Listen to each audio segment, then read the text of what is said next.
Well, we have talked about a variety of different things going on with the Reformation and the craziness going on in the countries and all that other stuff. So, what did the church do? Well, let's just jump right into it. Well, so we have like a good and a bad angle. So, the bad angles, we've got war, and we know war is not good, but there's a lot of war. And then you have the Inquisition. Okay, the Inquisition was basically an attempt of the Catholic Church initially to stamp out heresy. The Inquisition actually goes back to the year 1184 when the church went after a group of people known as the Cathars. We can talk about their beliefs in class, and some other groups, and basically captured and killed them. There was the Roman Inquisition that worked out of Italy, and then, of course, there was the famous Spanish Inquisition that forced Muslims and Jews to convert or die. So that was one issue. Okay, so you have the violence. And the other one is censorship. So the idea of that they realized that this knowledge and publication was causing problems. So you had the church create something known as the Index of Prohibited Books. So the idea here was to try to prevent these works that could challenge the church or its beliefs. In some years, the Inquisition was a little tighter on these books than not. But sadly, book burning has been around for years. It's happened in ancient China. It's happened here. I mean, people burned Harry Potter, and you got all sorts of stuff. We'll again discuss it. But these Index of Prohibited Books lasted actually until 1966, and some fun names that are on it: Thomas Hobbes, Victor Hugo, Immanuel Kant, Karl Marx, John Milton, Jean-Jacques Rousseau, Jonathan Swift, Francis Bacon, Copernicus, and of course Galileo. So yeah, and a lot of this wasn't really good, but there would be some solid changes. And one is brought by a woman by the name of Saint Teresa of Avila. Saint Teresa, as you see there here, was a Carmelite nun, and she felt that her monastery had lost the focus of prayer and solitude and gotten sucked up in the whole worldliness of the church, right? So at one point, she has a breakthrough on what she wants to do. It's when she becomes very, very sick, okay? And she really was on her deathbed and thought she was going to die. And in that moment, she reached kind of this ultimate peace and what she said was a union with God.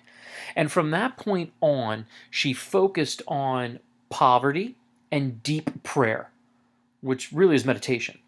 And what is really, really important that went along with that, she had a vision. Okay, and this vision that she had was of Jesus was in front of her. Okay, and then a seraph pierced her heart with a spear, and she said that what people need to do is, in order to understand Jesus more, they do need to suffer. Okay, and her famous quote, "Lord, either let me suffer or let me die." So the idea was that by living in poverty and focusing on prayer and hard work, that you can understand or get an inkling of the suffering of Jesus because you yourself are challenging yourself to get closer to God. Um, Sorry, skipped ahead there. And what she ends up doing is developing a new type of monastery. This is actually her monastery here. There's a little statue, Saint Teresa. So basically, she started a new monastery that focused on prayer, poverty, and converting people to Christianity and getting back to that message of getting away from the worldliness.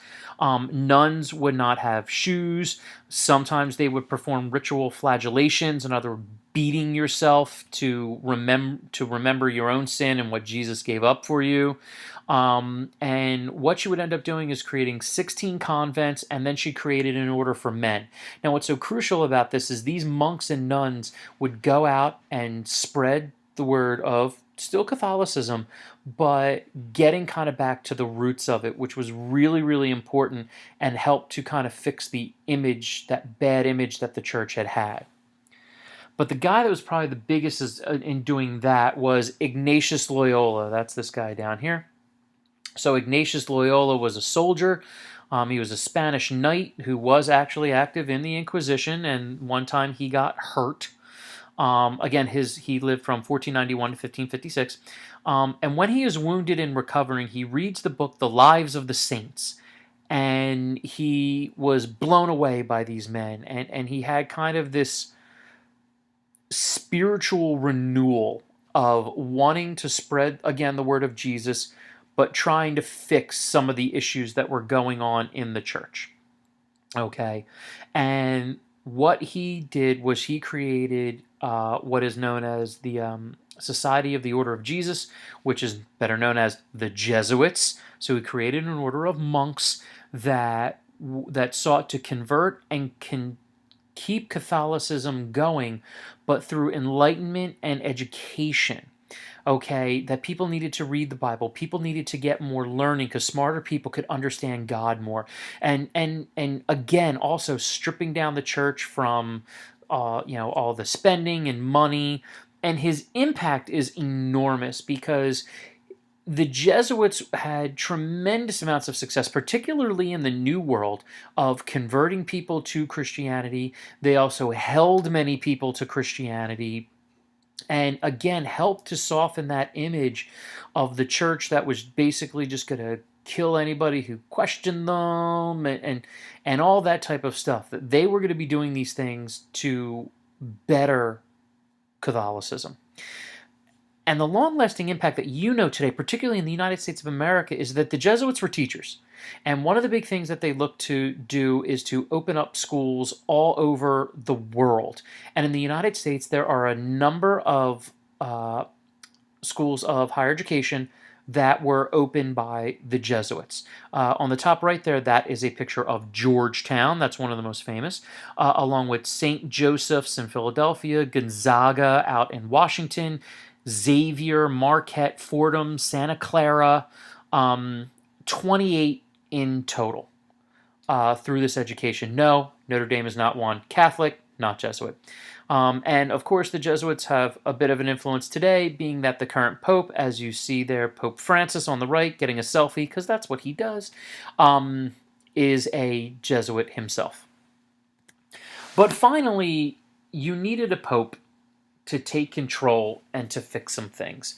And that was Pope Paul III, who convened the Council of Trent. Paul is on the left, the council is on the right there.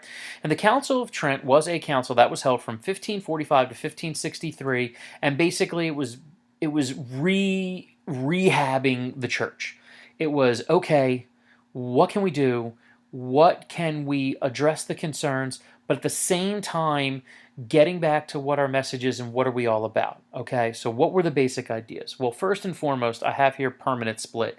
The beliefs of the Protestants are condemned, and the church interpretation of the Bible is considered to be the true one, all right? But what are some other things that you have here? The sacraments were upheld. The divinity of Jesus is upheld. Good works and faith lead to salvation. And that's going to be important because through the Jesuits, through St. Teresa's group and others, you're going to see the church get much more involved in social causes again. For instance, Catholic Charities is one of the largest charities in the United States of America. Okay, that becomes one of the overriding purposes of the church. All weddings must take place in the church. But then it dealt with some of the other issues, like for instance, bishops must reside in the land they control, and they can no longer take all the money. Ecclesiastical schools to train priests. Okay, and priests today, you basically go to the equivalent of college, and it's like 8 years long, and it's very, very intense. And it was addressing a lot of those issues, but at the same time, still upholding their own. And what we're going to see out of the Reformation, guys, in the end, you do have the permanent split of the church, but slowly but surely, and as we'll talk about when I get to the nations of this time period, the Pope is going to lose his power. He's still a tremendously influential person today. I mean, there are hundreds of millions of Catholics, so there is an influence there. They have a lot of influence on society, okay, but the height of the church is now gone, and they're going to focus on conversion and a variety of other things so that they can spread the message. All right, so that's it for this. So let's make sure that we can get our assignments done, and I'll see you guys soon.